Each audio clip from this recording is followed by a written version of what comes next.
রামকে অপমান করা হয়েছে। কেন? আমাদের এভাবে তো আমাদের আসলে কোনো কথাই নেই। আমাদের কেন রাস্তায় নামতে হবে? কেন আমরা আমরা আমাদের টাকায় আমরা আমাদের টাকায় রামের মূর্তি করছি, তাহলে কেন এটাই বাধা দেওয়া হবে? বলছি, আমরা আসলে এখানে উপস্থিত হতে চাইনি। আমাদের কেন এখানে উপস্থিত হতে হবে? সবার যেমন ধর্ম পালন করার অধিকার আছে, আমাদের কি সমান অধিকার নেই? আমাদের কেন রাস্তায় নামতে হবে? আমাদের কেন কিচ্ছু হলে আমাদের রাস্তায় নামতে হবে? কেন সবাই কি নামে? প্রত্যেকটা ধর্মের মানুষকে কিছু হলে রাস্তায় নামে না তো? তাহলে আমাদের কেন কিছু হলে রাস্তায় নামতে হবে?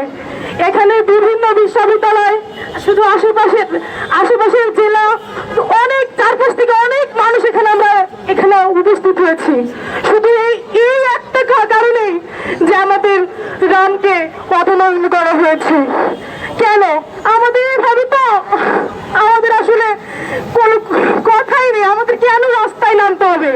কেন আমরা আমাদের টাকায় আমরা আমাদের টাকায় রামের মূর্তি করছি, তাহলে কেন